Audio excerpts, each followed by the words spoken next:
На 15-годишната Сара Настеска потребна е трансплантација на коскената срж.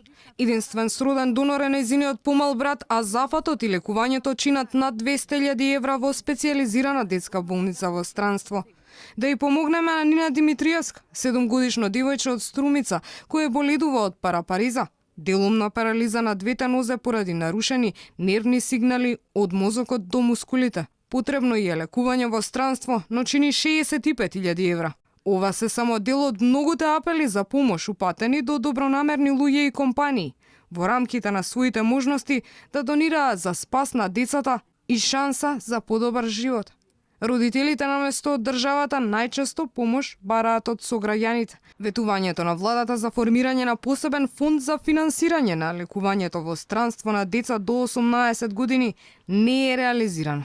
Во програмата Живот за сите на страната 142 стои: Ќе формираме фонд за финансирање на лекувањето во странство на деца до 18 години, кој ќе мора итно да ги носи неопходните одлуки, ослободен од политички и министерски притисоци. Така лекувањето на децата во Македонија нема да зависи од хуманоста на нејзините граѓани.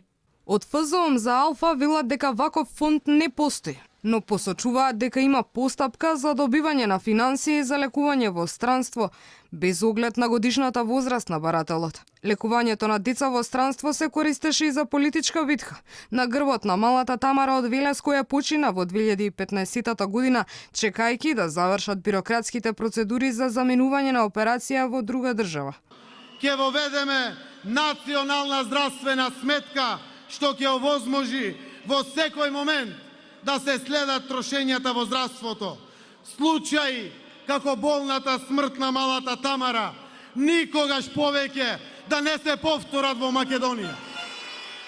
11-годишната Ева Крстановска пред 2 месеци ја загуби битката со тешко заболување. И на неа и беше потребно итно лекување во странство, но целиот потребен износ не беше одобрен.